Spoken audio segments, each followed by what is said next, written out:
Hi, I'm Tracy Shalin, Distance Education Coordinator and English Instructor at Southwestern College, and I'm here to introduce you to Zoom, a video conferencing tool that is wonderful for working with students and is free for California community college educators. Whether you want to use Zoom for office hours, presentations, or group conversations, we'll walk through the basics here and share a few fun options. So here's what we'll cover. To get you started, we'll discuss Zoom versus ConferZoom, account settings, and how to set up meetings. We'll also walk through essential features like speaker and gallery views, chat, and screen sharing. And then we'll look at some of the really fun stuff, working on a whiteboard, virtual backgrounds, polls, and breakout rooms. And if you need to record your Zoom meeting, I've got you covered.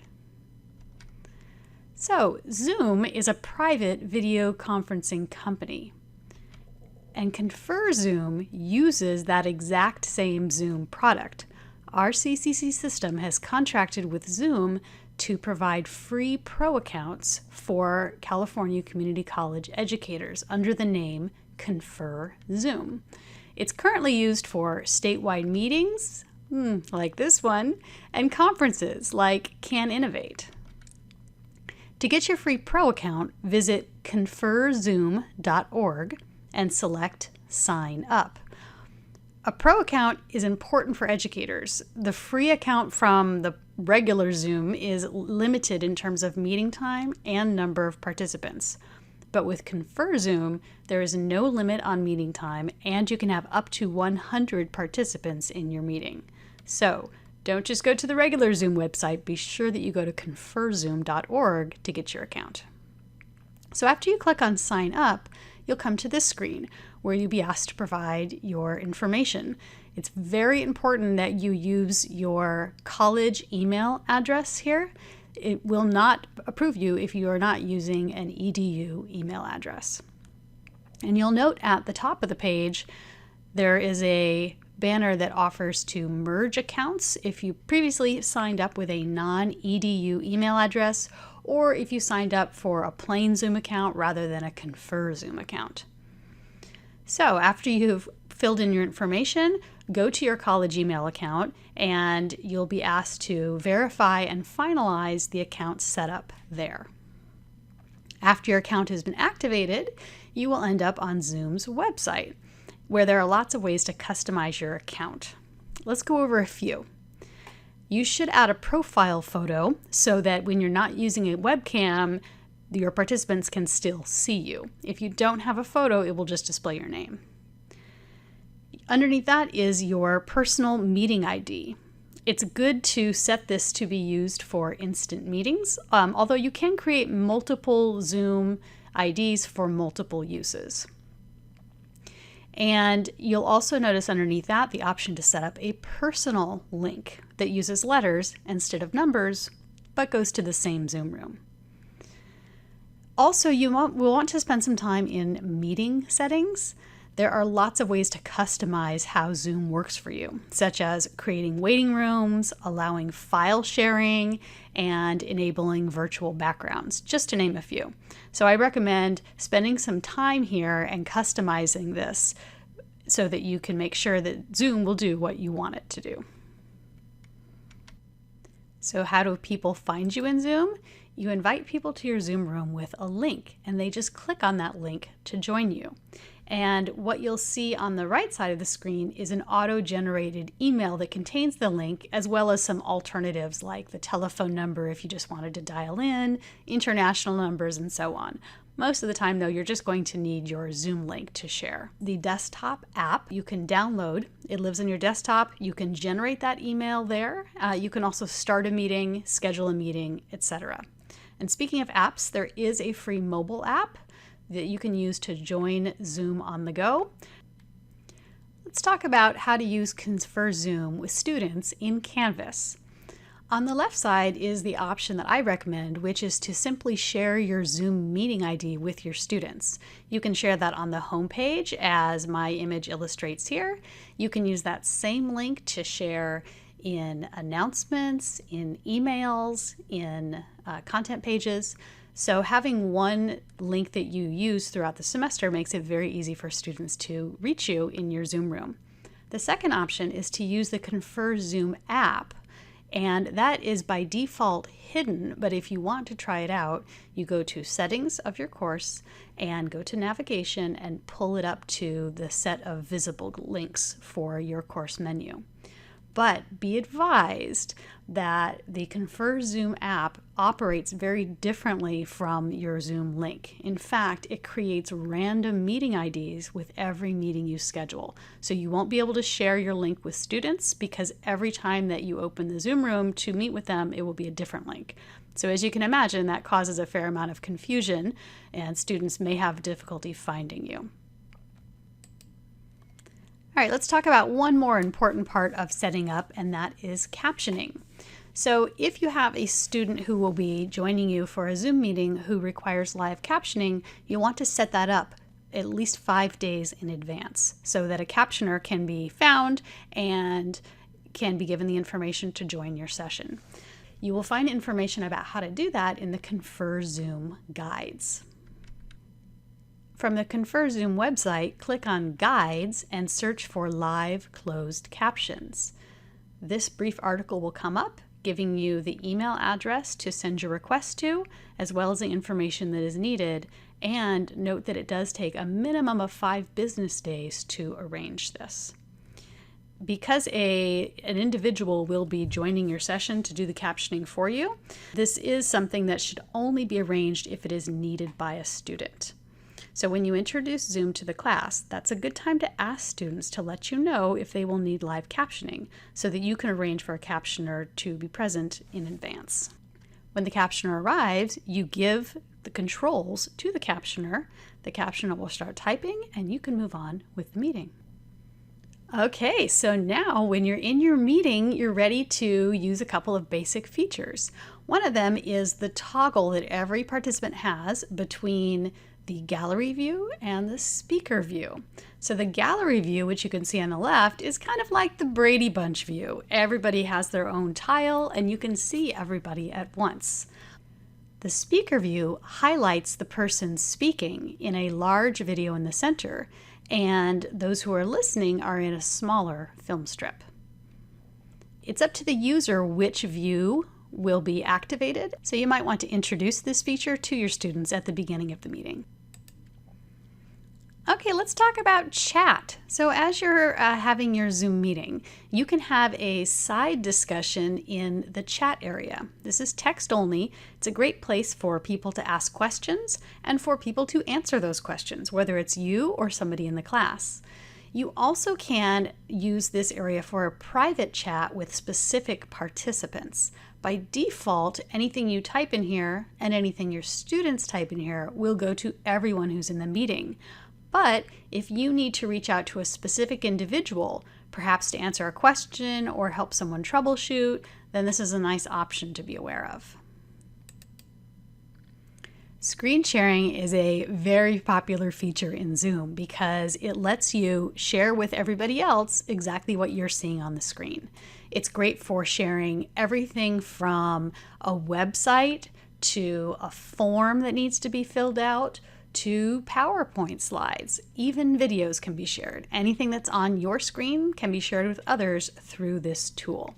So the first thing you will do is select Share from Zoom's main menu. And if you're not seeing that menu, you can just hover your mouse around the bottom of the screen and it will pop up. Then a pop-up window will appear asking what you want to share. And you'll notice that everything you have open shows up on that pop-up window. You can choose to share one individual app, such as your open Word document or a browser window. But keep in mind that if you change your mind and want to share something else, you'll have to stop that share and start the new share. So if you think you're going to be sharing a lot of different things, I recommend sharing your screen. And that way, whatever is on your screen is what the people in your meeting will see. And then when you're done sharing, you click the Stop Share button, and it goes back to the gallery or speaker view. And as the facilitator of the meeting, you have some customization options here. You'll notice a little arrow next to share, and if you click on advanced sharing options, you will see some possibilities, including letting all participants in your meeting share or limiting it to just you.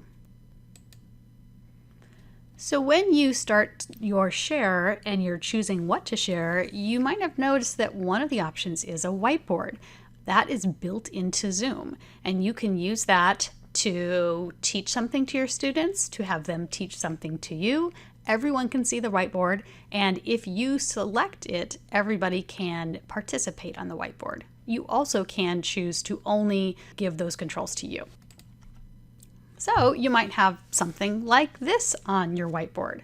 I'm clearly not a mathematician and I just made this up, but I wanted you to see that there's a combination of ways you can use the whiteboard. You can type, as you'll see on the left side of my screen. You can also draw, as you'll see on the right side of my screen. And there are lots of options we can play around with.